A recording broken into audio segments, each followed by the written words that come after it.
In the freezing water of the Barents Sea, rescuers reported knocking sounds coming from inside a sunken submarine. 23 Russian sailors were sealed inside the rear compartment. They were the only survivors of a crew of 118. They were running out of time. It was August 12, 2000. Russia's largest naval exercise in over a decade was underway. The Kursk had a mission: fire a dummy torpedo at a target Russian ship. The torpedoes had been loaded the day before. During loading, the crew noticed something alarming. The rubber seals were leaking fuel. They reported it, but the junior officers did nothing. This naval exercise was too important to halt.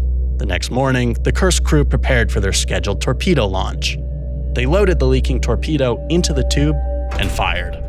The fuel ignited. The explosion claimed the lives of everyone in the front of the vessel. The submarine dove to the sea floor while the fire from the explosion grew. 2 minutes and 14 seconds after the first blast, another explosion occurred, 250 times larger than the first. The fire had caused 7 additional warheads to detonate simultaneously.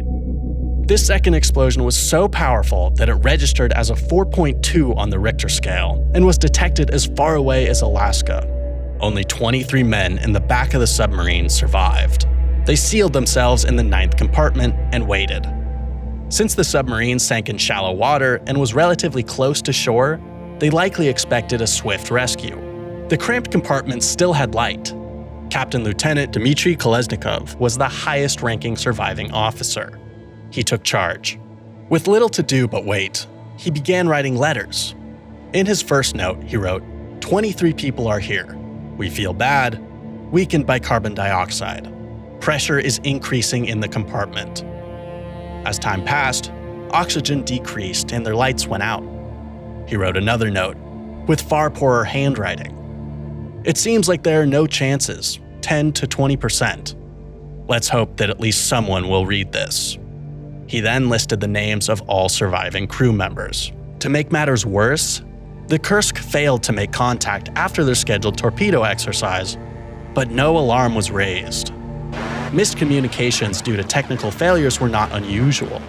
Nobody expected the Kursk had sunk, let alone that there were survivors beneath the surface.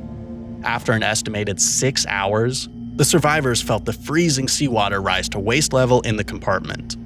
They made a final effort to recharge their oxygen generation system. Exhausted, in complete darkness, they accidentally dropped a superoxide cartridge into the seawater. The chemical reaction was immediate. Some perished in the explosion instantly.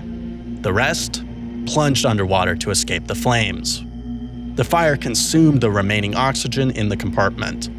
Nobody survived. The knocking sounds rescuers reported hearing from inside the Kursk were never confirmed to be the crew. Russia publicly stated the sailors were alive, but they never made contact.